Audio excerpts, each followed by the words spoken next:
guys. We've got episode 2 featuring Bob. The backstory on Bob: Bob is a fearful dog. When his parents reached out to me, they were having trouble with his fear. They've had him from the shelter for about 6 months. More than likely, Bob is a feral dog. We just don't know the backstory, not enough time to divulge into it.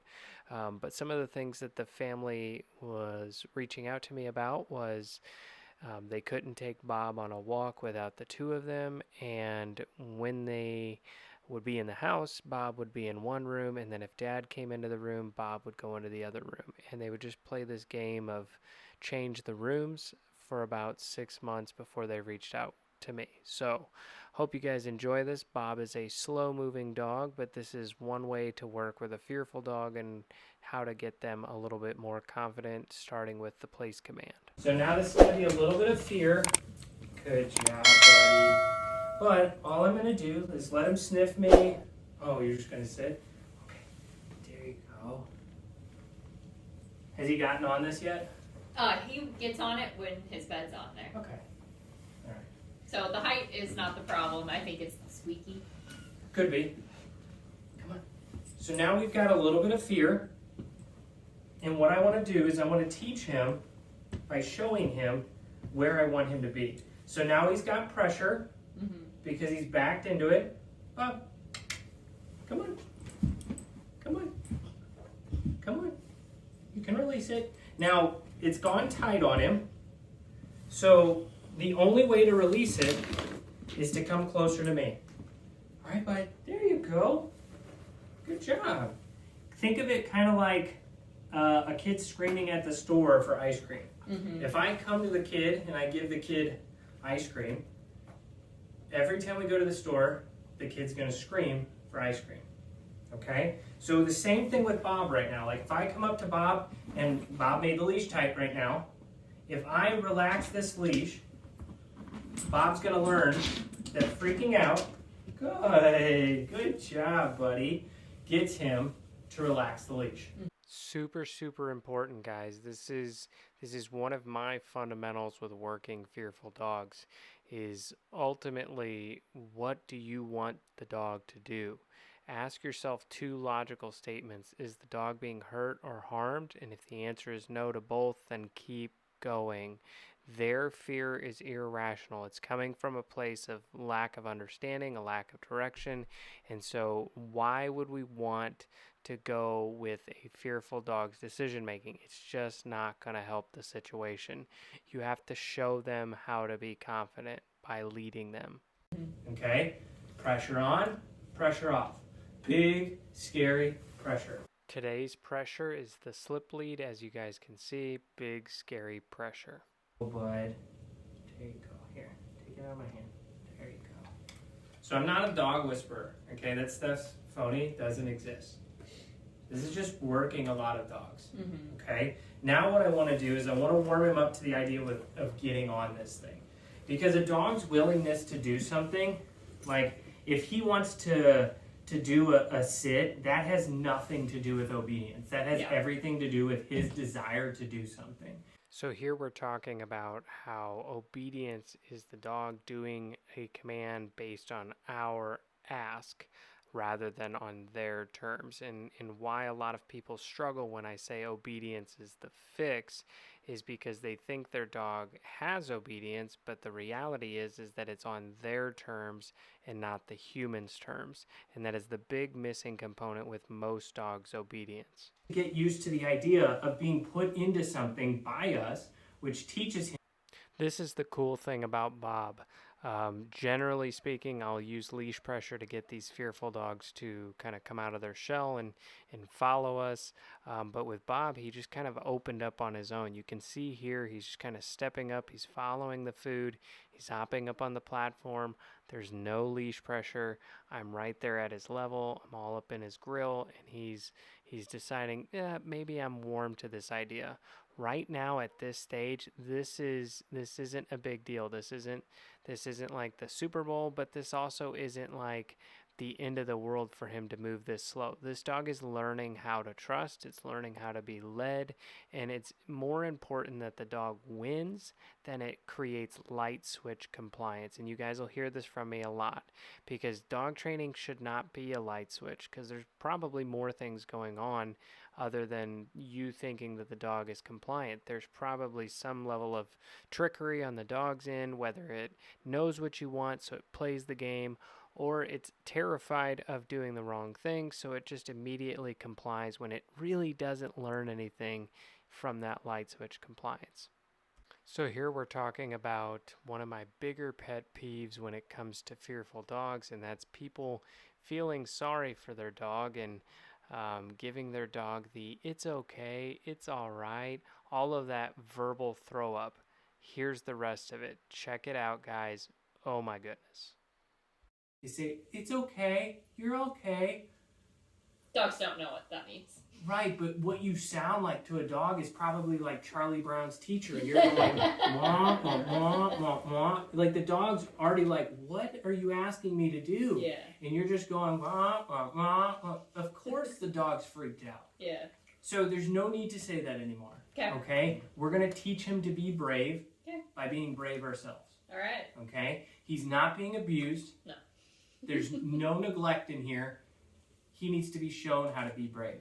So guys, if you can kind of see right now, this is an hour-long lesson, and we really haven't done any corrections with Bob.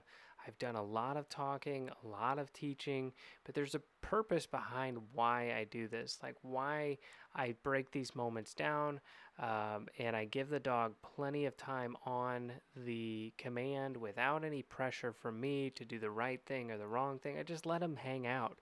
And the reason I do this is because these dogs are already super stressed out.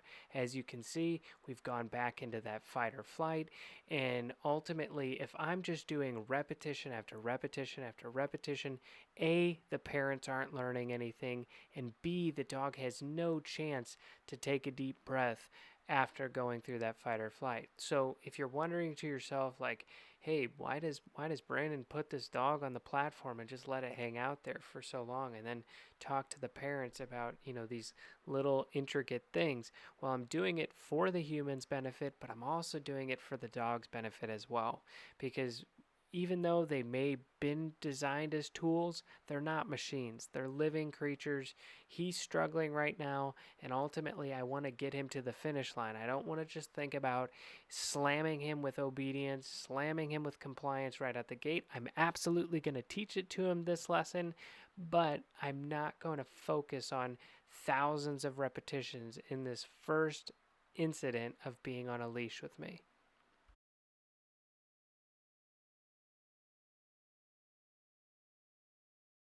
Bud. Oh, I just broke one of my rolls. I'm sorry. You're so cute. Generally, I try not to give fearful dogs a whole lot of physical affection, just because they are already very guarded, they're reserved, they don't really trust people. So for me, I want to try and channel my emotional needs of wanting to pet a dog when I see a dog. I know we all go through it, but the reality is right now this dog is struggling just to be on the leash. And so I broke one of my own rules of petting this dog because Bob's a pretty cute dog. Island here, just merry-go-round, just round and around. Okay. Here we're talking to Bob's dad about the Ring Around the Rosie that him and Bob have been playing since they adopted Bob. Dad would go into the kitchen, Bob's in the kitchen, Bob leaves the kitchen. Dad would go into the living room, Bob's in the living room, Bob would leave the living room. Ultimately, this was a very frustrating thing for the dad because, they picked Bob because he's a cute dog, and so working him past this fear is super, super important to this family. Not only that, but it's important to the status of being a domesticated dog for Bob. One of the things that people often overlook when it comes to fearful dogs is they may see a dog like Bob and they go, oh, he's not a threat. I would argue that fearful animals pose a bigger threat than overexcited animals, just because it's such an unpredictable state of mind to be in. You know, yes, Bob wasn't outwardly wanting to fight me, you know, but there's other situations that could happen. Dogs could get cornered. You know, somebody wants to pet Bob and Bob's trying to escape the situation because Bob's not comfortable with it. Well, what happens when Bob is pressed into that corner? Nobody knows because he's an animal and he can't tell us that. So for me, like, I don't want to give any more space for the dog in that fearful setting. I want to work them past this, get them to be confident, and get them to move on with their life and get out of that cortisol-ridden space that they're currently living in. I'm forcing him to like what I'm asking him to do. Now, this is where rational human beings need to use their brain a little bit. Ask yourself, what are we doing to the dog? Before we go down like, is this humane or not humane? Let's ask ourselves what we're doing with the dog. We're asking him to get on this platform. It's soft, it's fabric, maybe some tin. It's not a pendulum. Yeah. It's not a pit. There's no spikes. I'm giving him beef liver, so like, this is probably a spa treatment for him right now. Yeah. In all intents and purposes. So you have to ask yourself when you're working a dog and like they're so afraid and you have to give them a tight leash because they make poor decisions, why? Are you giving them a tight leash because you're a jerk or because they're afraid? They're afraid. Yeah. Absolutely. I'm not about putting labels on dogs. Okay? I'm not about putting labels on people. I'm about fixing issues. How do we mitigate issues? Because if I sit here and go, Bob's a rescue, that's another week that Bob's acting like an idiot. Yeah. Stop making excuses for your fearful dog. I can't say it enough. Stop. That's another week where you guys are playing Ring Around the Rosie. Nope. Good. Nope. Versus hanging out together. Good. This is the first time that Bob has actually gotten a correction. As you can see, he had a little bit of panic there. He tried one side, just stepped off. He got corrected, a no, a tug back towards the place, and then he went to the other side. He wanted to test the other side and see if he could get off on that side. No, tug, place. He got back up on the place. As soon as he settled, I went back to rewarding him because that was the currency that he was responding with, and so he stayed back up on the platform. I didn't tell him to stay. I'm teaching him to stay. I'm teaching him that when he gets on something, if I ask him to sit, if I ask him to down, he has to hold those things until we release him. Compliance is the most critical aspect of all your relationships with your dogs, but obedience in general without compliance is a waste of time. It's on the dog's terms, it's not on your terms. I don't care what anybody says. If you have to pull a treat out, that's a negotiation. If you have to, create this criteria for your dog to comply, that in itself is saying that there are variables to your compliance. And you don't want variables to your compliance because right now, this is a calm setting. Bob is on his little living room carpet. He's working with me a little bit. He's a little bit unsure, but this isn't really a serious situation. But one of the areas that I try to convey to people the most is that if you don't have your dog listening to you in the calm environment, when the crap hits the fan, so to speak, you have no command or control over your dog. So if that front door is open and, Bob is untethered and Bob makes that decision to run out the front door, if every one of your commands comes with a certain criteria or variable for compliance, well then forget about him turning around and listening to anything you say. Boom, he's out the door. Good job. Much less leash pressure, much less resistance. Now he's still fearful, but I would say the redeeming thing about Bob today is that he's eating treats. Mm-hmm. He's eating a crap load of them. He didn't eat a lot today, so Yeah, that may be part of it. Did you starve yourself for me? Don't do that. He Don't starved do that. himself yesterday because Joe was home and Okay. didn't eat his dinner last night, so he ate his breakfast, and then we Yeah. usually feed him 8 and 8. Yeah. So that's for me. Like I don't really ever rationalize dog fear Yeah. because there's really only two places. Like there's trauma, which is like an absence of people Mm-hmm. or actual physical trauma, or there's absence of leadership, which Yeah. is the primary thing. Mhm. You know, like even like minimal interactions with humans is technically an absence of leadership. Sure. But like if I sat here and tried to like figure out why he doesn't want to partake in you, we could be here all night. Because I don't speak dog, I don't read their minds. I just lead them. That's what I do. And if he does something I don't like, I correct it. If he does something I do like, I reward him. Mhm. Very, very simple boundaries. All right, Bob. Free. Good job, buddy. So there are a couple of rules or a couple of criterias that I use to create compliance out of a dog. More or less like, how do I get Bob to do what I want him to do no matter what's going on? Sure. Those compliance checkers. Bob, please. Good job, buddy. Good boy. The three things that I use are distance, duration, and distractions. Okay? Distance is simply how far away from Bob can I be, and he's compliant with the command I'm asking him to do. Mhm. Okay? These criteria are huge. Mhm. If you guys are at all like involved with numbers at work or anything like that, you'll really get a kick out of this because this is dog training. Dog training is boring. Dog training is monotonous. It's tedious. It's repetitive. If I've said it once, I've said it twice, I've said it a million times. Dog training should not be flashy. If you're requiring flashiness out of your dog training, you're barking up the wrong tree. Pun intended. Dogs. I do have dogs that come up the leash at me. It's not every lesson. Yeah.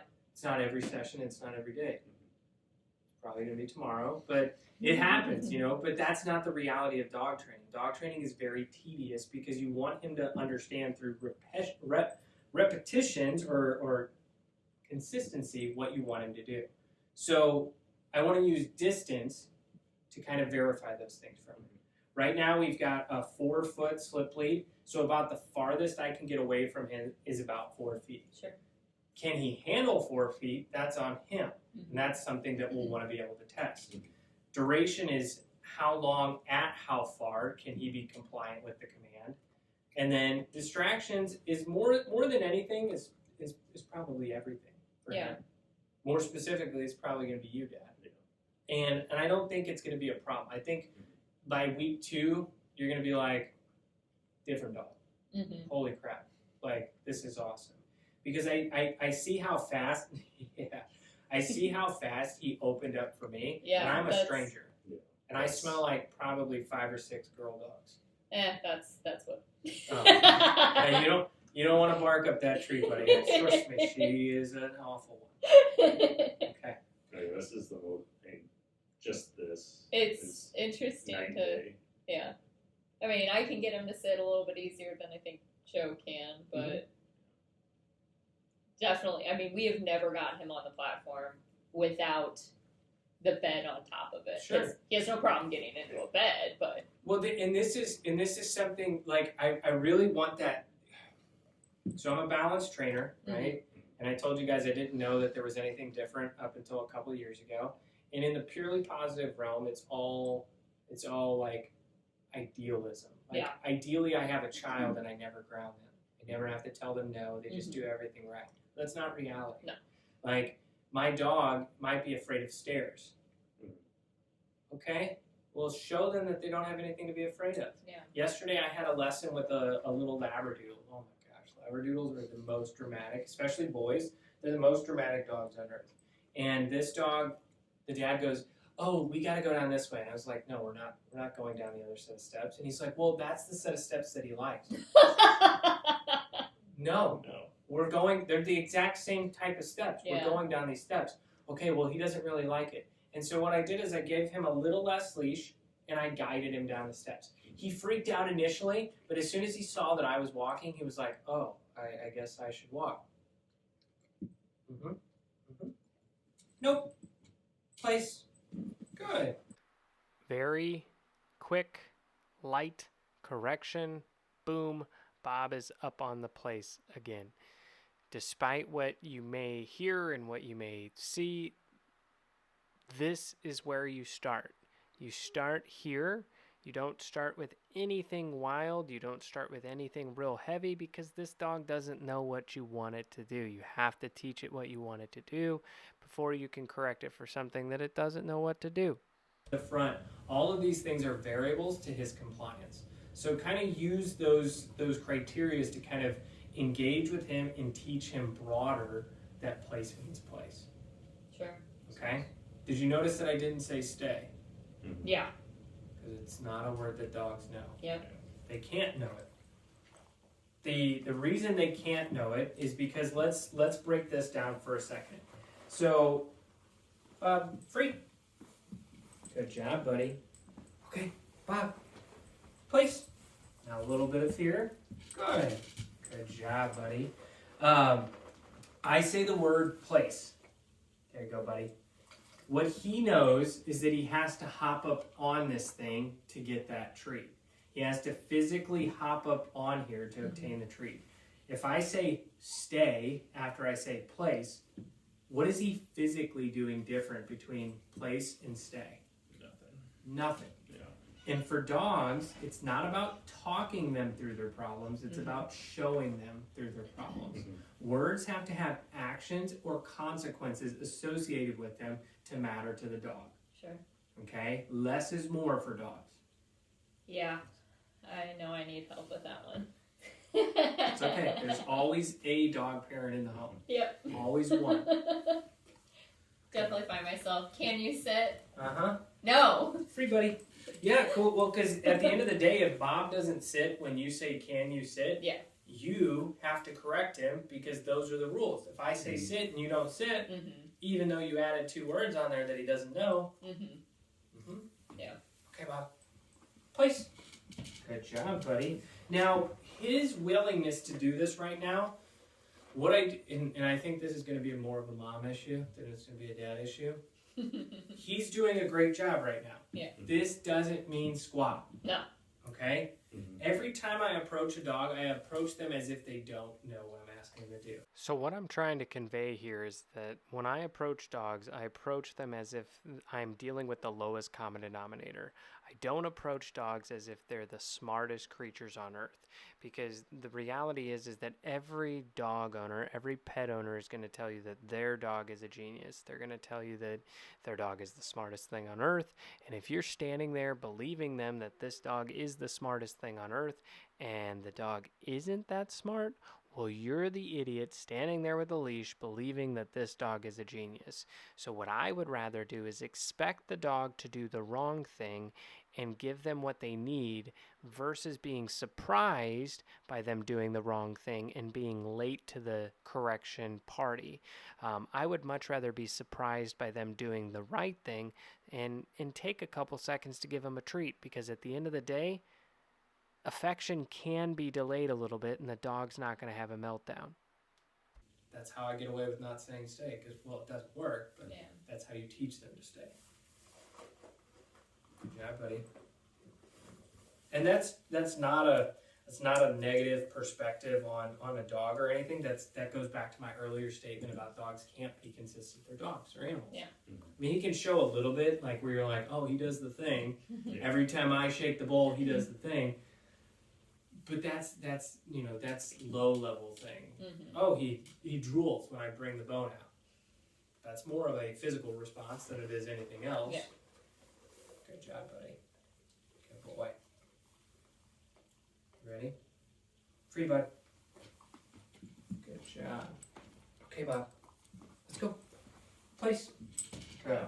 So he's much more comfortable with this. He's much more, seemingly more excited about it. Not jumping with joy, but that's fine. I totally prefer that type of dog than the other. I don't think that will be his personality. Perfect. And I'm A-okay with that. You and I will be best friends, bud. So let's talk a little bit about the correction. Okay, we've seen it a couple times, didn't really explain it. So I'm marking his decision to step off with the no. The reason I use no and some trainers don't is because they make things harder than they need to. I think the no hurts the dog. Stop. It's a dog. Stop. Guess what? We're all pet owners in here. You're going to say no to Bob at some point in his life.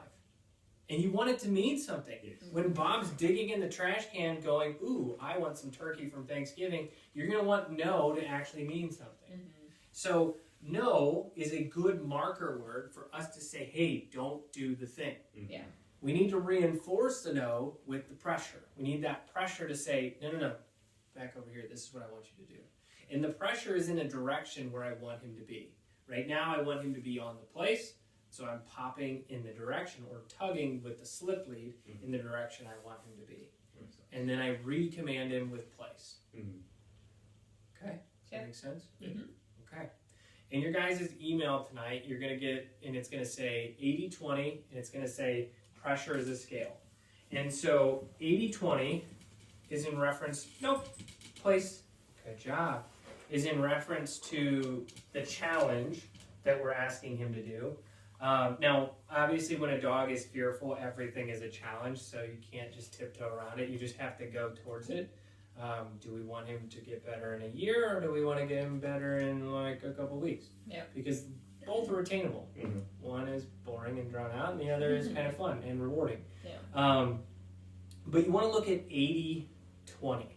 80% meaning like easy, attaboy type of work, meaning low distraction, low area for failure, because we're not trying to do place command outside of a dog park.